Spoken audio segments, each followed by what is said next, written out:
welcome back to the Dispatch Podcast, official podcast of the Battle Franklin Trust. We're at Ripavilla, and I am seated with Bill Clark and Assistant Curator Bailey Lawrence. We are all sitting around our table in the non-air-conditioned portion of the wing of Ripavilla.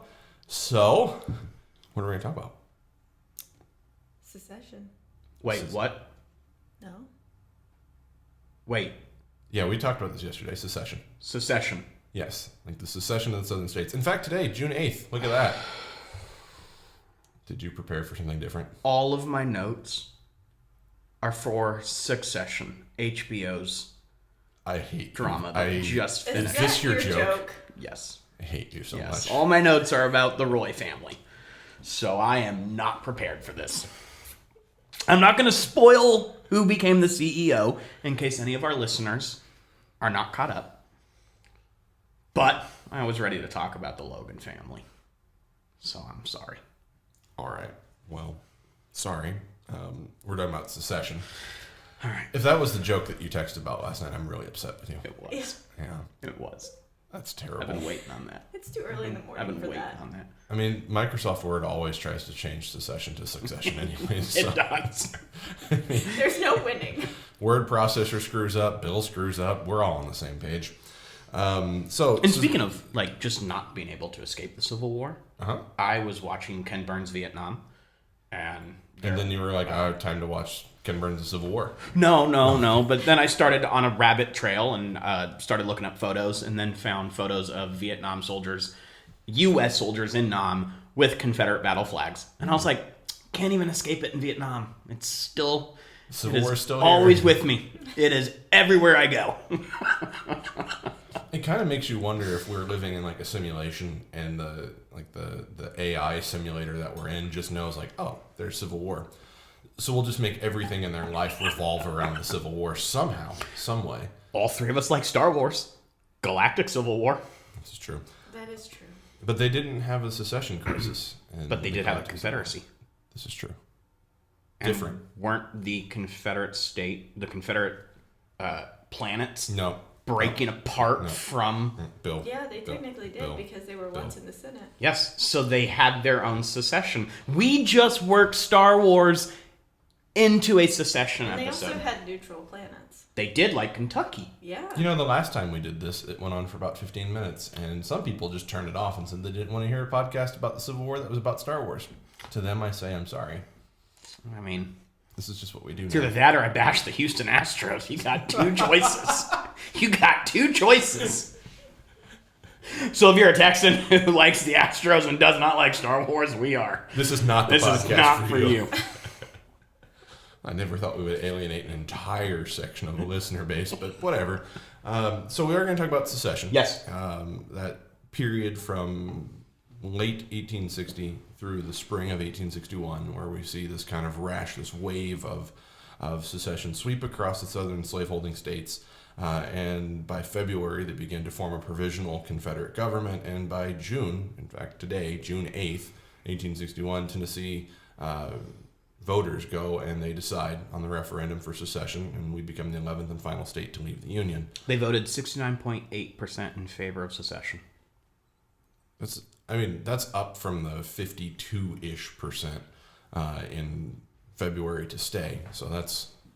Look at you. You're very proud that you went and found that, aren't you? I am. For all of your notes about succession, you found the numbers. I did the numbers. Right? I did the numbers. See, I actually thought the number was a lot higher. Or maybe it just increased by 80%. But I thought the exact number number was 108,408 to 46,996. Do they have a breakdown of the demographic of where it came from each state? I did not do that. Okay. Sorry, I was a stats person. I was trying to find. But I do stats. know like 60% of East Tennessee votes in favor of staying in the Union. Mm-hmm. Yeah. There is actually a really good map. I think it's available through the Tennessee State Museum. It shows all the different counties and how they voted. And Tennessee's the only state that takes it to a vote. Yeah. They don't have a secession convention. Well, they do have a convention. They write the ordinances, and then they put it out to the public to vote. So I think we're cart before the horse here a bit. So what happens in the We do live in Tennessee, so we kind of jumped the gun on that. We were a little excited to talk about our state. Yeah. So maybe we start off by talking about what precedes secession. And I mean, we could have started this episode in 1776. We could start this episode in 1787. We could start talking about this in 1800. 1856 with John C. Fremont, the first Republican. We have a long way to go. I We do could start love talking about Fremont. 1820. With Yeah. Calhoun. Yeah. Calhoun. Yeah. Yeah, 1830, and that is a good starting point, is the nullification crisis. When he writes the Exposition of South Carolina, Calhoun essentially says, well, the federal government doesn't have the authority to tell a state what to do. That's not what we agreed to. And then Jackson's like hell. The thing is, he planted Exact the quote. seed. He planted the seed. Well, nullification is, and I think you had made this point yesterday, is how it starts out as this kind of regional idea. Well, this government can do what it wants. It doesn't have to listen to the state, which, of course, Jackson's great quote in the entire exchange is armed resistance to federal authority is treason. But then it becomes that idea that nullification is there, and it goes from this idea of sort of Southern independence becomes transformed into Southern nationalism. Or Southern regionalism, and then becomes Southern nationalism by the time we get to 1860 and 61. And it goes through that kind of hardening period from nullification just kind of being this innocently floated idea. And Calhoun, in his reasoning, however contrived as it was, argued, he said, nullification is the answer to secession. It will avoid secession altogether. We'll never have to leave the Union if we can just nullify laws.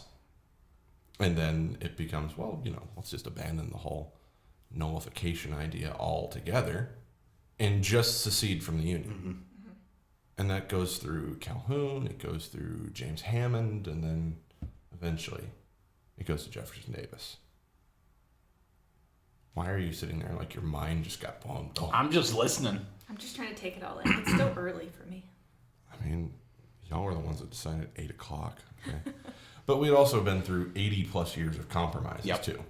That all precedes nullification and then gets us into the nullification crisis, past the nullification crisis, into the 1840s, and we'll see the Wilmot Proviso proposed, failed.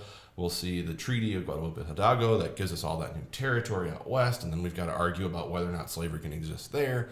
We're still trying to sort out the old Northwest Ordinance and now the Missouri Compromise, and then eventually we get out to the Compromise of 1850, and by 1854 we come up with that idea of popular sovereignty. We're going to let people vote on whether or not they can have a pro-slavery and anti-slavery constitution, and then even that starts to show signs of weaknesses almost immediately. And then we go through the last kind of 5 years of the 1850s where we'll see one after another, after another, after another, just event that's going to lead us to that spark of war, that kind of tensions continue to bubble. And then in 1859, the meteor of war, John Brown carries out his raid, and then it's 1860 and we elect Abraham Lincoln, and that's what the crisis point for Southern slaveholding states. And when we were doing a lot of the work on trying to figure out what Nat Shares might have thought about secession, one of the most common newspapers that he would have likely read is the Columbia or the Murray County Observer, a newspaper published in Columbia. And the day after Lincoln was elected, the first paragraph opens up, and I'm paraphrasing, but the first paragraph opens up by saying, the northern non-slave holding states have chosen their president. And then it ends by saying there is no other option now, but revolution and war, rather. They fear Lincoln and the anti-slavery Republican Party more than war, more than death, more than all the fighting that could come of it. There's the driver for secession. And we had talked a little bit about all of this, but Lincoln's election is that kind of trigger, because he is the dark horse candidate. He wasn't expected to get the Republican nomination, and he did. And then he wasn't expected to win, and then he did. And he was... So Lincoln's election is kind of the Franz Ferdinand assassination of the Civil War. It's the spark that starts it all. Yeah, except only we don't have the Serbs and the Bosnians to really screw things up to get things rolling, and there's no series of intertangling alliances. No, but it happened so quickly after he's elected. Yeah. Yeah, he's elected on November 6th, and then South Carolina secedes. Yeah, South Carolina secedes on December 20th. Yeah. And then And after it's that, 169 to 0. It's a unanimous vote for secession. They are out. I'm gonna dig on South Carolina for a second because State I'm that from North starts it all. Carolina, but they're always the ones that start it. They Start are. with John C. Calhoun, who's from South Carolina, who plants the seed of this idea of secession, and what they're scared of is an idea. They're scared of the idea of the Republican Party having the majority, but what they're also clinging to is an idea that's never really been tried before, which is secession. Yep. And even during the nullification crisis, there were people like James Madison still alive who would know a great deal about the Constitution, considering that he wrote the bulk of it. And he said that secession and nullification, they're not legal. There's no allowance for just saying, all right, well, we're done. There's no arbitrary form of secession, but he outlines this idea that a state that wanted to secede would have to petition the other states, and if they all approved, then they could do it. But there's no allowance for that with South Carolina. They simply just vote and leave. And then, of course, I think one of the great newspaper quotes that comes out of that is South Carolina too small for a republic, too large for an insane asylum. And there goes another state out of our listenership. Bam. Okay, so one thing, I guess, looking back at this as you guys sent me our outline for today, was going back through and looking at how quickly states leave. Yep. We've looked at 80 plus years before this of compromise, and it's just one thing after another, and it's kind of a snowball effect. But the quickest, I tried to count everything down, but from the time that South Carolina secedes to the next state who secedes on January 9th, 1861, which is Mississippi, they're 20 days apart. So we've got 20 days where the nation is like, holy crap, can we actually do this? You've got other southern states that are starting to question it, that are starting to hold, conventions and stuff like that about secession, bringing speakers in. And then between January 9th and February 1st, there are 6 states that leave. That's 24 days. 6 states. Yep.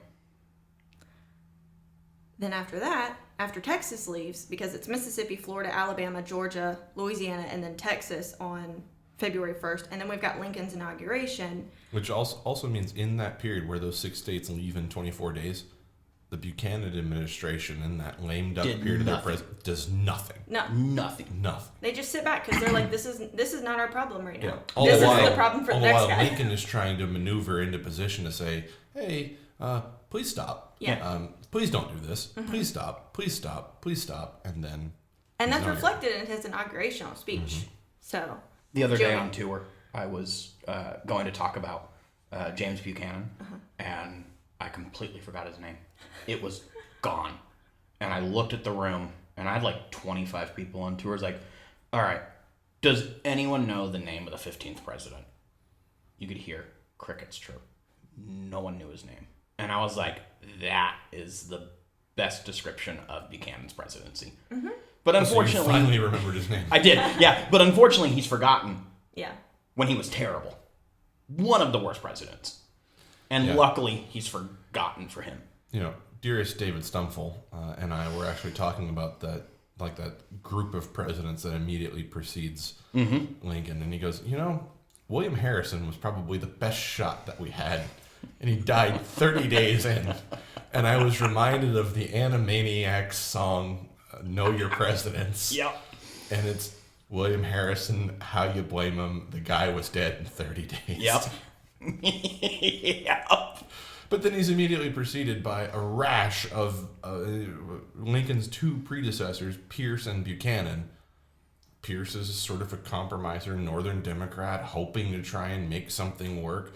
Buchanan just kind of gives up.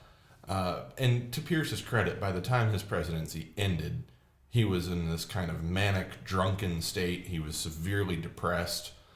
He had lost his only surviving son the year that he was elected, so his life kind of falls to shambles. And then there you go through Buchanan, then you get to Lincoln.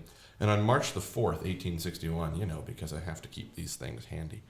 March 4th, 1861. I think actually Bailey was about to talk about that before I interrupted her with Buchanan. No, so I didn't want to steal. Impugn upon it. Yes. No, Joey, please go ahead. You are the expert in all things Lincoln. No, I'm not. Lincolnite. You can at least pull quotes out of nowhere. I can pull quotes out of nowhere. That's true. All right, so he closes the inaugural address by saying, "In your hands, my fellow dissatisfied countrymen, and not mine, is the momentous issue of civil war.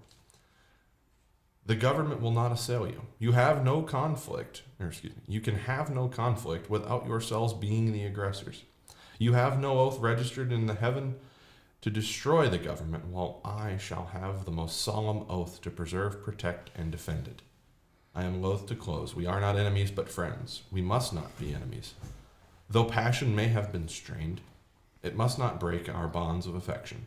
The mystic cords of memory, stretching from every battlefield and patriot grave to the living hardened hearthstone, all over this broad land will yet swell with the chorus of union, when again touched, as surely they will be by the better angels of our nature." Okay, so If I wasn't dyslexic, I would want to have a podcast episode where we just read Lincoln quotes. All right. But I'm not. Yeah, I'm not going to read. I don't read out loud. Like, throughout his entire inaugural speech, it's a reflection. Like, he has intently put in some spots where he's like, I am not going to do this, or I am going to do this, or this is my stance. But it's also more a reflection of the nation and what's happening right now. I mean, he's got 7 states that have left the Union by the time that he is inaugurated. And at that time, I think we have, what did I count the other day? I think we had like 33 states and 6 territories, but we're a coast-to-coast nation. So he loses 7 states. And I just had a mental image in my mind of Lincoln sitting in the Oval Office like, they really don't like me. well, first of all, more than half of the southern states didn't have him on his ballots. Yeah. They were just like, you're not even a contestant for us, you know? Mm-hmm. And now So we're out of just 4, they only represent 3. Actually, Yeah. Lincoln's in the Oval Office like, why can't we be friends? Why can't we be friends? Now I'm going to have to put that in to cover over your bad singing. I'm going to have to. All right. Okay. But he does continue to try and interject throughout the entire speech saying, slow down. Because I flipped right back to it. Nothing valuable can be lost by taking time. If there can be an object to hurry any of you in hot haste to step which you would never take deliberately, that object will be frustrated by taking time, but no good object can be frustrated by it. In haste, you'll make a terrible decision and you're going to regret it, and I'm going to make sure that you regret it. That he warns throughout the entire thing, and then that's why I love those last 2 paragraphs, because if you read between the lines, he's begging, pleading, don't do this, because if you do, you know what I have to do. Yep. That's why I think it's that last possible kind of reach for it, and you've highlighted a bunch of other stuff. Oh yes, and I have written a bunch of stuff on my pieces of paper here. Now, there's a lot in this, and if you read any president's inaugural speech, some of them are great, some of them are just but We choose to go to the moon. That's the best part, because nobody else can remember anything else that he said. Ask not what your country can do for you, and that's it. Other than that, that's it. Yeah, that's what you got. That is it. I have nothing else to add about his inauguration. You've pretty much covered About it. Kennedy's? No, not about Kennedy's. Oh, okay. About We gotta get Christine for that. I know. About She'll fall in for a Lincoln's. month over that one. About Lincoln's. But 4 a.m., April the 12th, 1861. Fort Sumter happens. Cannons roar. Yes. It's a new book in the bookstore. It is. Yeah. Check that out. Look at that. Look at Never that a bad time for a commercial. And I think that actually is a good place for us to stop and put in a commercial. So we'll come right back to it. Perfect. Membership with the Battle of Franklin Trust is a partnership to help fulfill the Trust's mission to preserve, understand, and interpret the American Civil War. Annual memberships help with the day-to-day operations, including ongoing research, quarterly magazine productions, interpretive staff, museum collection oversight, and visitor programming. In addition, the Battle of Franklin Trust directs a portion of annual memberships to the Battle of Franklin Endowment to plan and prepare for the future needs. Become a member today at boff.org/membership.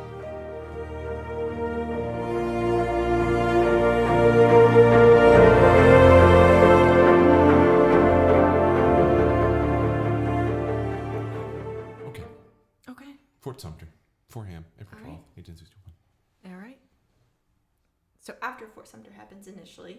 It's 3 days until Lincoln calls for troops. I think I did the math right on that one. Yep. 3 days. Which, interesting enough, Lincoln calls for 75,000 troops, but Stephen Douglas wanted 200,000.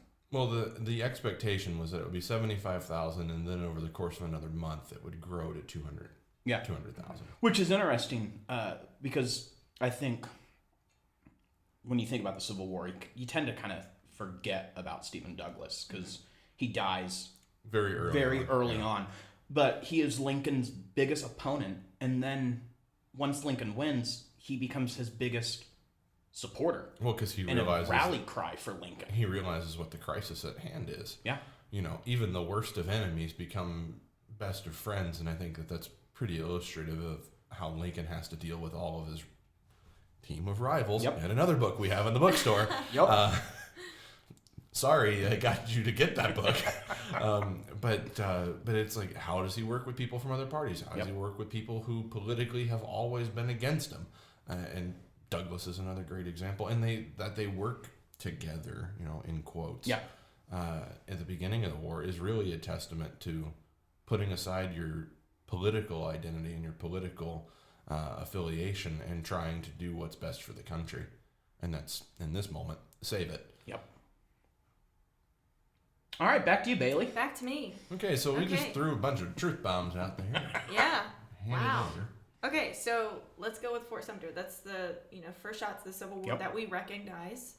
And after Lincoln calls for troops on the 15th, Virginia secedes 2 days later. Mm-hmm. And then right after that, you've got Arkansas that secedes, and then North Carolina, and then Tennessee's like, well, guess it's time for me to go as well.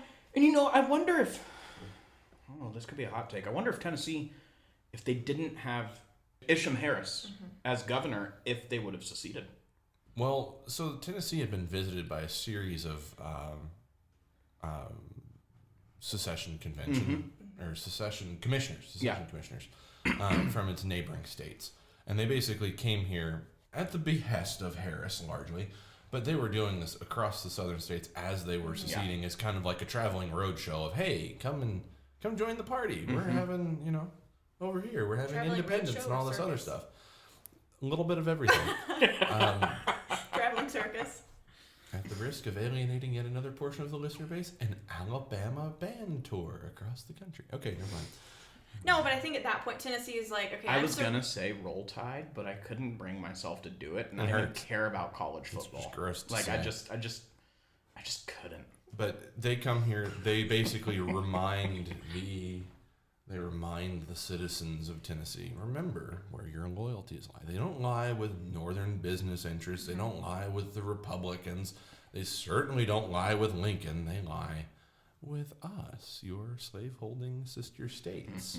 But also Tennessee is surrounded by a sea of Confederacy at that point. Yeah. Because North Carolina, Alabama, Arkansas, they're gone. They're all gone, and then you've got border state Missouri and border state Kentucky right above them. And everybody's watching Kentucky with kind of bated breath. Will they secede? Won't they secede? Will they secede? Won't they secede? And Lincoln says, to lose Kentucky is to lose the lot, to lose the whole thing. And then we'll see why during the war Tennessee or Kentucky becomes so important to everything. Which is weird because Kentucky is such a interesting state. They Because only became a Confederate state after the war bill. Yeah, no. But what I'm saying is, they're too north for southern states, but they're too south for northern states.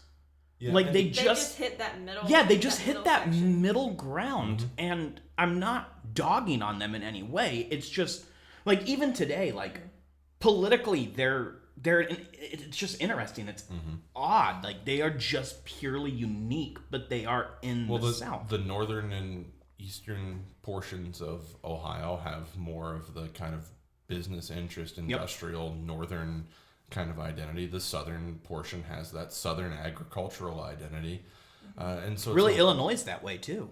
Yeah, incidentally, Illinois never stood a chance at seceding.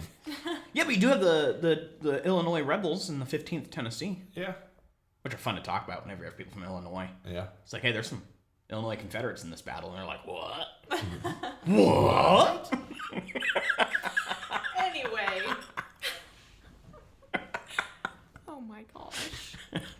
But no, I don't know the answer to that because we know that Isham Harris was the governor. And Yep. I don't know anything that we could dispute it and say, well, you know, if it would have been another guy, I don't know. But Tennessee is, I think, unique among most seceding states in that, like you pointed out, the citizens get to vote. Mm-hmm. And the other part of it is that it's a pretty hair splitting tie And in not to February. And then you get that commissioner's kind of influence throughout that When they interim realize period. that they need some kind of influx of, Yeah. support, and they're like, hey, whose mind can we change? Well, Harris also did a really, really brilliant job of maneuvering the state to a position where it could never stay in the Union. Yeah. And that's what he does. He calls up militias. He starts to train troops. He starts to kind of be openly hostile to federal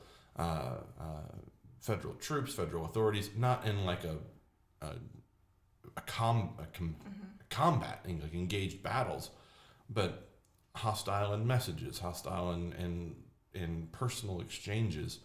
And then he maneuvers the entire state out of the Union, and then it just kind of is sort of the June 8th vote is really just this kind of the rubber stamp on everything that he had done for the last few months. Yeah. But I mean, several critical things have happened. I mean, you said that the first vote was in February, correct? Okay, so Texas secedes in February 1st. And then you've got, Lincoln's inaugurated, then there's Sumter, and then there's a call for troops. And then you've got 4 more states that secede after that 3 more states that secede. And then Tennessee is like, okay. It's Gotta a nail go in the now. coffin at that point. Yeah, gotta go now. Yeah. And not to bring us all back to William Bate, Oh, but- Lord, have mercy. There But- it is. Bate's a big supporter of Harris. And Well, Bates a fire eater too, isn't he? yeah. And he rallies men to join the Confederacy, but because Tennessee hadn't seceded yet, to get arms, he has to go to Virginia and then come back to Tennessee with his militia, essentially, to kind of rally support for voting for secession, which I think is very interesting. Show up with guns and tell people how to vote. Yeah. Huh. That's one of the things too that gets mentioned is that there's a certain level of coercion that goes in, especially in East Tennessee. All right, we know what you did in February. Don't you dare show up and vote against secession this time because we're doing it. All right, and you're coming along. And then you still see Harris early on, right after Tennessee secedes. He's got to send the Provisional Confederate Army of the state of Tennessee out to the eastern portions to put down efforts to secede from secession. Which is where my ancestors are. They're in East Tennessee. Well, and that's the thing. Mine are in West Virginia. No, mine are in East Tennessee, and they're all real strong Unionists. Which is funny because my dad always thought there were Confederates in our family tree. I only have, East Tennessee Unionists, and then a guy from Pennsylvania who was in Kentucky, and then the war broke out and sided with Kentucky Unionists. But it is an interesting point to point out is that even within the seceding southern states, there's dissent over secession. There's unionists in basically every state. And by the end of the war, all of the seceding states except for South Carolina will have furnished federal troops to fight in the Civil War. So that it's not a monolith. The South is not monolithic in any way. Does South Carolina have no federal troops in the Civil War? No white. Okay. Yeah. But there are USTC troops. Are we still recording? Yeah. Oh, okay. Why would I stop? I thought you were going to cut me off. I was like, oh, okay. North Carolina voted unanimously for They secession. did. You want to touch on that? Because they're one of the last. They're the second to last to leave, and it's unanimous. I again think it's a nail in the coffin at that point because surrounded. Virginia leaves, South Carolina's already left. You've got pressure from South Carolina, and I mean, one thing that was very, I guess, telling as I was trying to prepare for this was I looked back at our census from 1860, and I looked at all the statistics combined. I didn't go through each state and try and calculate everybody, but I wanted to find the statistics. So our population at that time for the 1860 census, the free white population was over 26 million. Okay, the free colored was over 488,000. For the enslaved people that were in America, that's just shy of 4 million. And then for the Native Americans that were in America at that point, it's 44,000. Now, that totals in all about 31 million people, like human beings in America at that point. The top 3 states with the largest white population: New York, Pennsylvania, and Ohio. Tennessee ranks the 10th highest with 826,000. The top 3 states for the largest free colored population was Maryland, Virginia, and Pennsylvania. Virginia ranked 2nd. I thought that was absolutely astounding. I wasn't surprised with Maryland and Pennsylvania. I was like, okay, that kind of tracks. That tracks a lot. But Virginia had 58,000 free people of color. So I think what would also be a really good thing for us to include in this episode is a little bit about, well, why the southern states are seceding. And I think... Well, it's because Lincoln's a tyrant. Or And they want to preserve slavery because Lincoln's going to get rid of slavery. Yeah. Because that's they say that is his Because they think initial- he's the party of John C. Fremont. He thinks so. you had to bring up Fremont again. I love Fremont. So Bailey went through and found the declarations of causes. See, one of the shortcomings of an argument with somebody who will shout and shout and shout and shout and scream and scream and scream is that Ordinance of Secession doesn't say anything about slavery because you're looking at the wrong document. Don't look at the ordinance. That's a legal document that's put together by legislators. So as we read through the Declaration of Causes, we've picked 3 that kind of signify what the southern states were leaving for. They're some of the best examples for the reasons and the causes in which these states are seceding. So we've chosen Mississippi, Arkansas, and Texas, but I encourage you to go read some. And as we're reading through these, we're gonna read through them verbatim, but we're picking through some of the highlights of them because some of them are quite long, like Texas got long-winded. I don't know about Arkansas, but Mississippi kept it short and sweet and to the point. Yup. They come out first in saying, in this momentous step which our state has taken of dissolving its connection with the government of which we so long formed a part, it is but just that we should declare the prominent reasons which have induced our course. Number 1, first thing, second sentence in this, it says, our position is thoroughly identified with the institution of slavery, the greatest material interest of the world. They have stated their declaration of why they're leaving. Right there. And then they continue to go through, they pull out 16 points. One of the other reasons that they start to list off is saying the hostility to this institution commenced before the adoption of the Constitution, and it was manifested in the well-known Ordinance of 1787 in regard to the Northwestern Territory.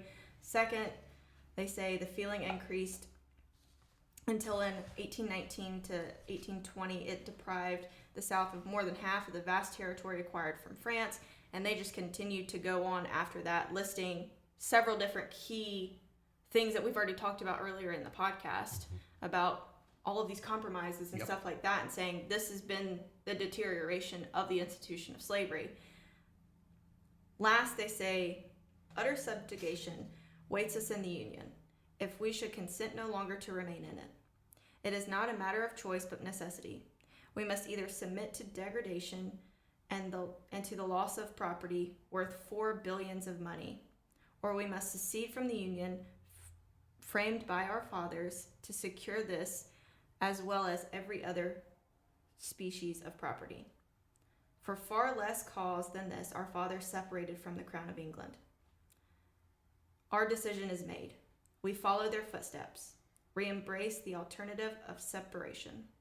And for these reasons, here stated, we resolve to maintain our rights with the full consciousness of justice of our course and the undoubting belief of our ability to maintain it.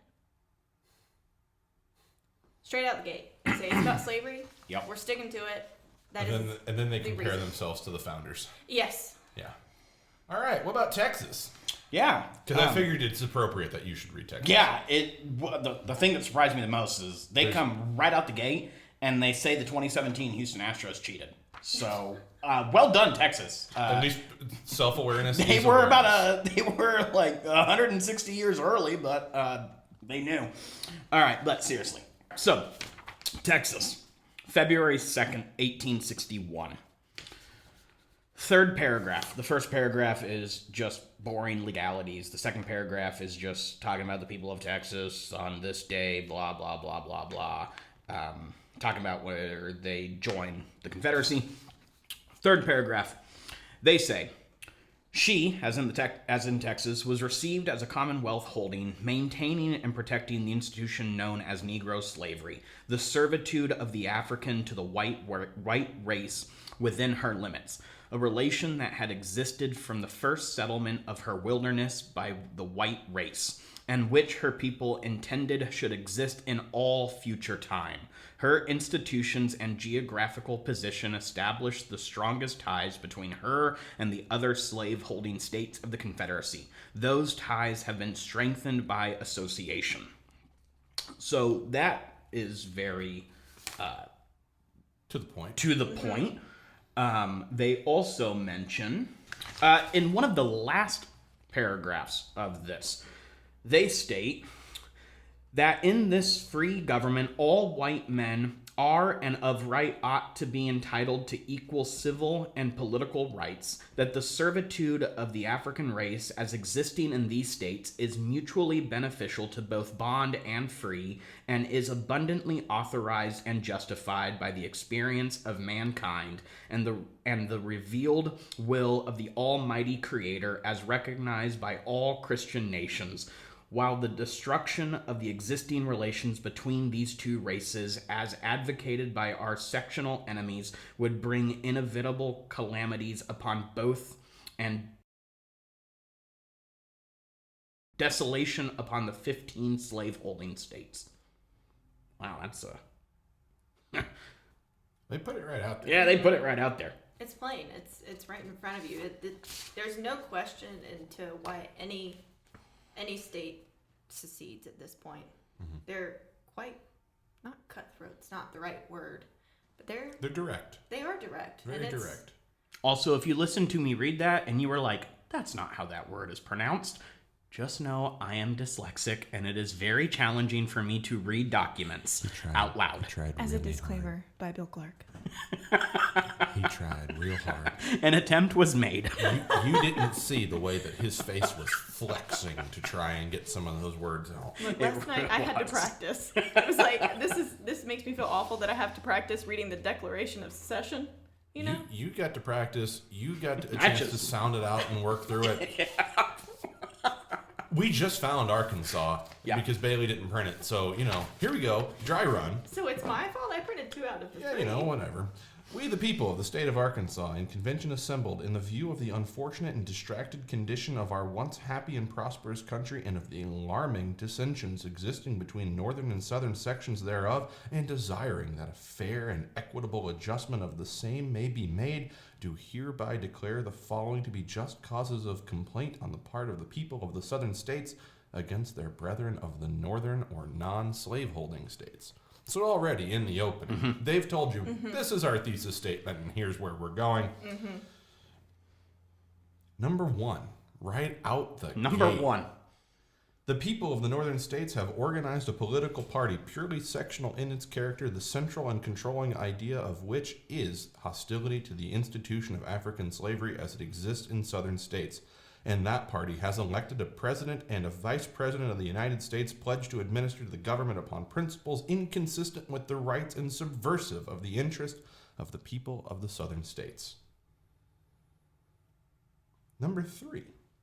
They have declared that Congress possesses under the Constitution and ought to exercise the power to abolish slavery in the territories in the District of Columbia and in the forts, arsenals, and dockyards of the United States within the limits of slaveholding states. Number 6, they have degraded American citizens by placing them upon an equality with Negroes at the ballot box. So they give 6 reasons as to why they want to leave. But then, interestingly, they tell the federal government what they can do to make things right. This ought to be good. This is fun. This is like, well, we'll just have to rewrite the whole Constitution, but whatever. Number 1. The President and the Vice President of the United States shall each be chosen alternately from a slaveholding and a non-slaveholding state, but in no case shall both be chosen from slaveholding or non-slaveholding states. Okay. Balance of power, balance of ideas. Yeah, for Arkansas, I'm like, Yeah. all right. Yeah. Number 3. Congress shall have no power to legislate upon the subject of slavery except to protect the citizen in his right of property in slaves. Okay. So you can't do anything except be pro-slavery in that Yeah. instance. Yep. Number 7, the elective franchise and the right to hold office, whether federal, state, territorial, or municipal, shall not be exercised upon persons of African race or in the whole or in part. Can't be black and hold office. Oh, okay. It can never be part of an elected Too many body. words for me. Yeah. I was like, what? All right. And then, for what it's worth. Here we go. This is how they close out. Number 4. Resolved further that a committee of 5 delegates of this convention be appointed to prepare an address of the people of the United States, urging upon them the importance of a united effort on the part of patriotic citizens of all sections and parties to save the country from the dangers which impend it and which threaten its destruction, and especially to arrest the reckless and fanatical spirit of sectionalism north and south, which, if not arrested, will inevitably involve us in a bloody civil war. Well, Not only is this a declaration of causes, it's a a declaration of war. They're Mm-hmm. saying, this is why we're going to war. This is why we are leaving you. This is what we want at the end of it. And reading through these documents, and that website that I pulled mine from was literally called civilwarcauses.com. Very available. Yes. And it's a transcription of every single state declaration, state resolution of causes. It's got all the ordinances on there. These things are readily available primary documents. They can be found with a Google search. In 2 minutes, I found exactly what I needed. And yet today there are still people that will say, well, the federal government couldn't have stopped them from seceding from the Union. Yes, they could. I had a guest argue with me and another coworker about secession, and I quoted Mississippi's line, and he threw his arms in the air and yelled at me, exact quote, just because they said it doesn't mean they mean it. Well, and that's the thing. People will very often jump to, if you Then roll... what did they mean? If you have to counter with Alexander Stevens, the cornerstone of the Confederacy, they'll say, well, if Alexander Stevens would have just kept his mouth shut. Or I also quoted that, and he said he's not the president, he's not the leader. I said he's the vice president. Yeah. He's still a central figure in the Confederate. Anyways. Yeah. I think this has been a really... I think listeners, hopefully, this has been an informative exploration of some primary documents. That's something that I think is really important for us to understand our Civil War, is to understand the reasonings and the causes, and to be able to find something that's this available. And maybe that's something that we'll do in the off time. By the way, you didn't know that, dear listener. We're going on our summer hiatus because it's about to get really busy for the Battle of Franklin Trust. Between all 3 sites and all of you coming here, which we know you will do. The Dispatch, the official podcast of the Battle of Franklin Trust, is brought to you by you. When you come visit our site, you are helping maintain the Dispatch. Thank you. You could buy us another soundboard. That'd be real great. Anyhow, so we are going on our summer hiatus. In the meantime, look for the occasional drop of an audio clip that we'll put together. Maybe it's just as simple as reading some of these primary source documents in their entirety. One project that I've long wanted to take on is the Lincoln-Douglas debates. I know that it's a lot. It's a bunch to do. And 2 out of the 3 of us are dyslexic, so we don't have... Really, Those are also hour-long debates. You are. Yeah. They are more than that. I've wanted to take that on. I've wanted to do it, and I think that the summer hiatus gives us that time. We've got more episodes ready for you for another season, so be on the lookout for those things. We hope that you've enjoyed this season of the Dispatch, as frantic as somewhat it may have seemed on the other end. Well, thank you for listening. Thanks for listening to the Dispatch, and we'll see you on the battlefields.